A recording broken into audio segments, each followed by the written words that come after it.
inmediatamente con Rodolfo de la Ciudad de México. Rodolfo, ¿cómo estás? Buenas noches. Hola, Johanna. Qué ¿Cómo gusto estás, saludarte. Rodolfo? Pues muchas gracias por estar aquí con todos nosotros, con toda la banda de los Johaneros. Y bueno, platícanos, ¿qué te trae por acá? ¿Qué historia nos vas a contar? Pues, primero agradecerte la oportunidad de poder saludarte a ti y a todos los johaneros que nos están viendo. Tengo ya mucho tiempo siguiendo tu trabajo, tu trayectoria, desde que empezaste tus primeras publicaciones en el gráfico y desde que estabas con Ausan. Y he asistido a varios de tus eventos en Casino Live y algunos estados. Y Ah, la mira, verdad es que me ha llamado mucho sí, la atención, pues, tu trabajo que vienes realizando. Y no, bueno, pues si gracias. me permites, tengo dos historias de avistamientos que yo digo que están secuenciadas, porque fue primero un día y después al día siguiente se volvió a repetir. ¿Puedo platicarlo? Sí, desde luego, adelante, te escuchamos aquí muy Ok. atentamente. Bueno, mira, esto sucedió hace 26 años. Yo trabajaba en una comercializadora turística donde comercializábamos dos hoteles, uno en Cuernavaca y uno en Tequesquitengo. Éramos un equipo de ventas que nos dividían 10 personas en una casa en Cuernavaca y 10 en Tequesquitengo. El avistamiento que yo viví fue en Tequesquitengo, Morelos. Supongo que tú ubicas, conoces el lago. Sí. Ok, bueno, resulta que fue a finales del mes de junio, principios de julio, te hago mención que eso fue hace 27 años. Lamentablemente no tenía un equipo celular como hoy en día, que teníamos el celular a la mano con cámara para, aunque sea de baja resolución, pues poder tomar una foto o un video. Como a la una y media de la mañana, hacía un calor intenso, un calor mucho en la habitación donde estábamos durmiendo, y mi habitación tenía un balcón con vista al lago. Entonces me paro de la cama, salgo al balcón, y mi balcón daba justamente con una bardita y veíamos el lago. Estaba viendo la noche totalmente oscura, estrellada, y al estar yo en el balcón salió otro compañero, y al lado estaba la habitación donde estaban las compañeras, o sea, era una habitación de hombres y una de mujeres. Y empezamos a ver y a contemplar la noche mirando las estrellas. Y lo que nos llamó mucho la atención es que vimos lo que pensamos que era una estrella fugaz. La vimos pasar de derecha a izquierda, cómo caía, pero después vimos que se regresa en la misma dirección, empieza a ascender, toma dirección hacia nosotros. Para que ubiques, la casa nuestra donde estábamos estaba más o menos a la mitad del lago. A unos 200 metros aproximadamente tenemos los cerros, y no te puedo decir a qué altura, pero lo que nos llamó la atención, lo que pensamos que era una estrella fugaz, se regresa, asciende, toma altura y empieza a dirigirse hacia donde estamos nosotros. La empezamos a ver que empieza a descender para caer hacia el lago. Lo sorprendente es que era en forma ovoide, y conforme iba descendiendo empezamos a verla que no era algo metálico, no, se veía algo como de plasma, como vapor, como gas, y con unos colores, y nos dimos cuenta que esto giraba en dirección a las manecillas del reloj y combinaba de amarillo a rojo, de repente a verde, pero los colores que más predominaban era el naranja y el amarillo. Empieza a descender, a descender, a descender, hasta que la vimos conforme iba cayendo. Hace cuenta que calculamos aproximadamente 12 o 15 metros de diámetro. Lo sorprendente es que vimos cómo cae al lago, entra al lago, no hizo un solo ruido, no salpicó, no hizo ondas en el agua. Vimos cómo el ovoide o la esfera que giraba cae y se introduce al agua, entra al lago. Si tú has ido al lago de Tequesquitengo, lo has visto, el agua, si te fijas, es verde, medio amarilla. Entonces imagínate, de la casa donde estábamos nosotros, en el balcón, calculamos aproximadamente 50 metros o 80 metros, donde es justamente la mitad del lago. Vemos cómo entra y esperábamos oír un splash, ¿no? O sea, el golpe de algo en el agua. Pues no salpicó, Johanna, no hizo un solo ruido, no siquiera provocó ondas o bolitas en el agua. Se introduce y empieza justo a la mitad del lago como si estuviera hirviendo, como si estuviera ebulliendo el agua. Y lo que nos llamó la atención, que los mismos colores que vimos cuando venía cayendo, se veía en el agua. De rojo, amarillo al naranja intenso. Éramos 3 personas viendo lo mismo. Este objeto permaneció, pudo haber sido 10 minutos, 15 minutos dentro del agua. Y así como entró, volvió a salir sin tirar una sola gota, sin hacer un ruido. Sube, empieza a tomar altura y a cierta altura se divide en 2 y ¡pum!, se desaparece. Obviamente nos llamó mucho la atención porque era una noche de mucho calor y hacía mucho ruido, o sea, me refiero al ruido de los grillos, el ambiente normal. Cuando empezó a caer eso y entró, silencio total. No, todo se quedó en silencio. Obviamente la sorpresa de las otras 2 personas, un compañero y su novia, que salieron también a tomar el fresco de la noche, pues nos quedamos con nuestra cara de asombro. Y dijimos, a ver, dame una explicación lógica, física. O sea, un helicóptero no pudo haber sido, un avión no pudo haber sido, un parapente, o sea, nada lógico. Le encontramos una explicación, porque vimos cómo giraba, cómo tomó la altura, cómo empezó a descender y estábamos entre 50 a 80 metros de distancia donde cayó. Y así como entró al agua, sale, sube, toma altura y se divide en 2. Lo sorprendente eran los colores, Johanna, entre el naranja, amarillo y rojo. Y vimos cómo el agua se iluminó con los mismos colores. Eso fue un viernes.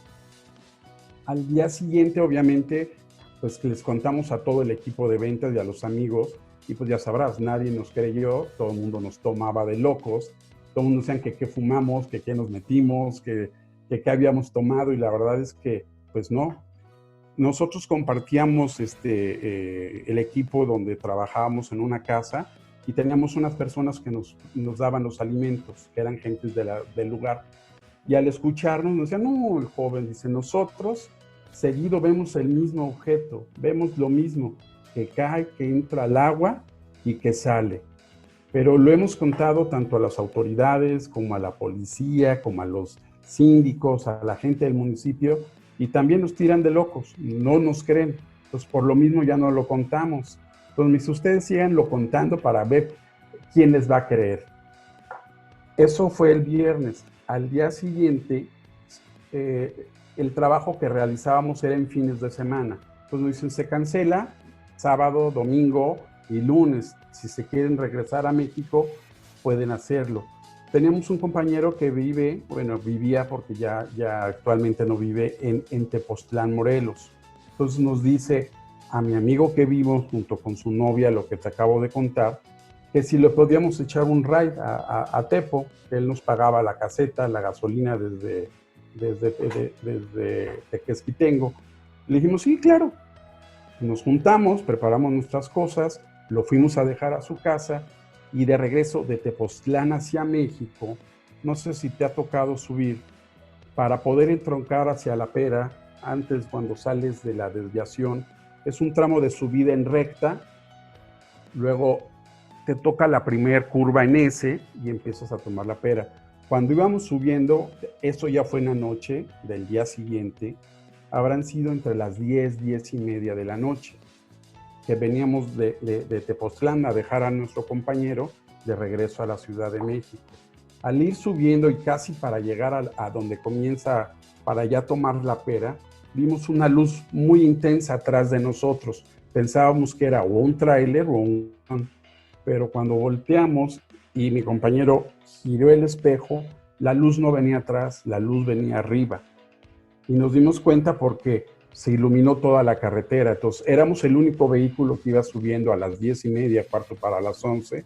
No había coches ni de México hacia Cuernavaca, ni de Cuernavaca hacia México. Realmente íbamos solos, éramos el único coche. Entonces nos dimos cuenta que la luz no venía atrás, sino la luz venía arriba.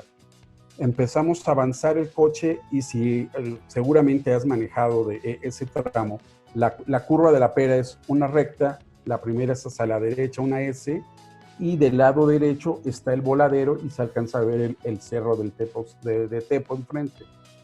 Pues lo sorprendente es que veníamos en un Suru, el que iba manejando, su novia y yo atrás.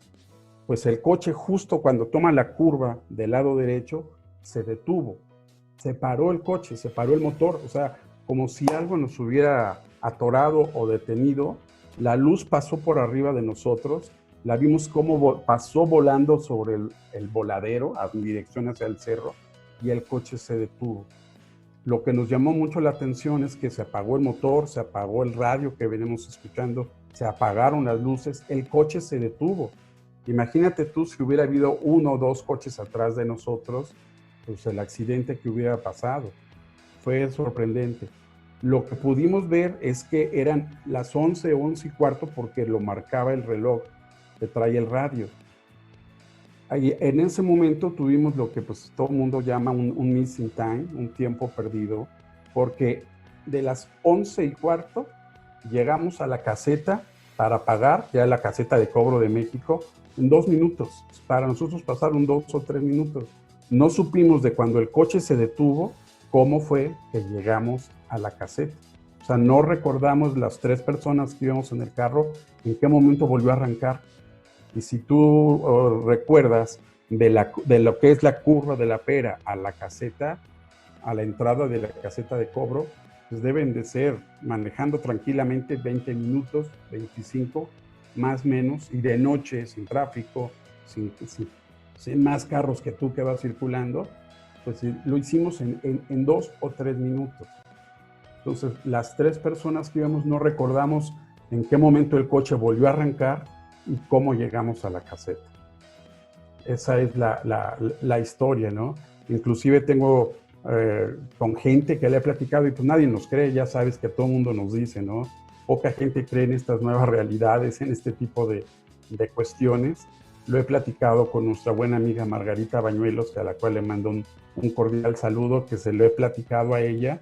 Y bueno, pues solamente los que hemos vivido esta experiencia, pues a partir de ahí quedamos muy susceptibles a poder mirar y ver, y a raíz de eso he tenido otros avistamientos. Ya te mandaré las imágenes, tanto fotografías como videos, que sí los tengo documentados. Lamentablemente en esa ocasión nadie de los 3 teníamos, como hoy en día, el celular con cámara, ¿no? Porque lo de Tequesquitengo estuvo impresionante, Johan. Claro, por decir, en este segundo caso que nos comentas ahí en La Pera, que para la gente que no es de México, es la carretera que va de la ciudad de México hacia, pasa por Tepoztlán o a un lado de Tepoztlán, pero va hacia Cuernavaca. El asunto es de que le ponen pera porque así como tiene la forma la pera, es una curva que si uno no conoce y va hecho la duro, seguramente algo malo va a ocurrir, pero es una curva muy pronunciada. Bueno, por eso le llaman la pera. En este caso, ¿en algún momento se acercaron a algún psicólogo, alguien que les pudiera ayudar, quizá conocer, indagar qué fue lo que ocurrió en ese tiempo que tú nos mencionas? Sí, y fíjate que sí sí fue curioso porque sí lo tratamos de buscar. En la empresa en la que trabajamos había la gente que manejaba, sí, había un psicólogo, y acudimos a preguntarle, y pues obviamente nos decían que era imposible, que un coche no se podía parar, no se podía detener, así como por arte de magia, y que mucho menos hacer el recorrido de cuando se detuvo a llegar a La Pera, ¿no? Y el comentario, pues en general siempre fue el mismo, que a lo mejor fue hipnosis colectiva o que estábamos inventando, ¿no? O sea, la verdad es que nadie nos creyó. Y sí, en algún momento hubo alguien que sugirió alguna regresión, pero la verdad es que de las otras 2 personas, ya nunca más quisieron platicar ni hablar de lo que nos sucedió. Yo he sido el único que siempre he tratado de platicarlo, lo he platicado con mi familia, lo he platicado con amigos muy allegados, muy cercanos, porque pues con otra gente tú sabes que no, nunca nos cree, o sea, hasta que no lo vives y lo experimentas, te cambia la percepción, te vuelves, yo era totalmente escéptico, a pesar de que siempre me ha gustado estar informado y seguir todos estos temas, pues yo era escéptico y como decimos, hasta que no lo vives, hasta que no lo ves, pues es cuando te cambia el chip, ¿no? Te cambia la película. Claro, Rodolfo, tú mencionas que esto ocurriría ahí en La Pera, este incidente, Sí, a las 11:15 de la noche, más o menos. sí, más o menos. Cuando ustedes llegan a la caseta, ¿cuánto tiempo había transcurrido? Es decir, ¿qué hora sería? Eh, Probablemente las 12. O sea, estamos ¿O hablando más o cuánto? menos que 30, 45 minutos que ustedes no saben qué ocurrió. Exactamente. Y nos dimos cuenta porque hasta cuando íbamos, cuando ya nos dijeron, éramos el primer carro para llegar a la caseta.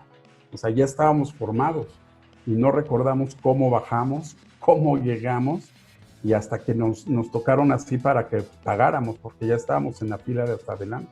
Ya. Y obviamente, te digo, mis otros dos compañeros o las otras dos personas, pues nunca más lo contaron o quisieron darle seguimiento, ¿no?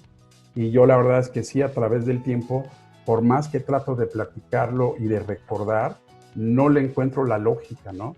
O sea, imagínate, del coche venir circulando, se detuvo, se paró, o sea, se paró el motor, se paró las luces, se apagó la radio y nos alcanzamos a dar cuenta porque veníamos viendo, escuchando música y te acuerdas que era un surito, de esos sur 2 de los cuadraditos, traía el relojito en el estéreo y fue cuando vimos la hora. Lo último que recordamos fue la luz arriba de nosotros que nos rebasó y vimos cómo salió en dirección hacia el cerro, hacia el Tepe. El coche se paró y lo que no recordamos fue cómo llegamos a la caseta. Qué interesante esta historia, Sí. ¿eh?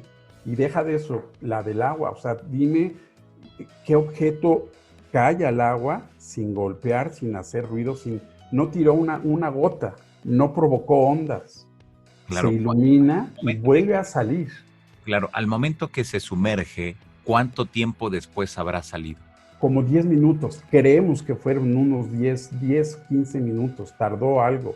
Lo que nos llamó mucho la atención es que el agua del lago parecía como si estuviera hirviendo, en ebullición, hacía burbujas, desprendía inclusive gas, pero así vapor, Sí. pero todo se iluminaba con los colores que te digo que vimos, ¿no? La forma era un ovoide y giraba así alrededor y empezó a caer, a caer, a caer, y por eso nos pudimos dar cuenta y tratar de ver la dimensión. O sea, primero lo vimos pasar de derecha a izquierda, se regresa, sube, avanza en línea recta y se deja caer para entrar justo a la mitad del lago. Lo que más nos llamó la atención de eso es que no solamente fuimos los tres, sino al día siguiente, al estarlo contando con el equipo y con los compañeros de trabajo, la gente del lugar nos dijeron, corroboraron lo mismo, ¿no? Que ellos lo han visto, que lo ven tan seguido y tantas veces que ya no lo cuentan porque siempre los tiran de locos, ¿no? Dice, hemos ido con la policía, con la gente del municipio, no nos creen. Entonces es por demás y realmente pues para mí fue una insólita experiencia lo que vivimos, ¿no? Pero lo que más nos llama la atención es ese tiempo perdido, o sea, ese missing time que no recordamos qué pasó, de que el coche se detuvo y cómo bajamos y llegamos hasta prácticamente pues hasta donde está la entrada al colegio militar, la caseta. Claro, exactamente. Sí. Híjole, qué interesante, Rodolfo. Pues yo te agradezco que nos hayas compartido estas historias muy interesantes. Y bueno, pues esperemos que en algún momento haya oportunidad, que nos dejes tu número para ver si ahora que pase todo este asunto de la pandemia, Claro que sí. si tú lo aceptas, que pudiéramos hacer una regresión. Imagínate lo que pudiéramos encontrar ahí. Yo creo que sí, fíjate que sí sería muy interesante. Y sí me gustaría porque siempre he tenido esa duda. ¿Qué pasó? ¿Qué fue? Porque para nosotros de cuando se paró el coche a que llegamos no recordamos nada.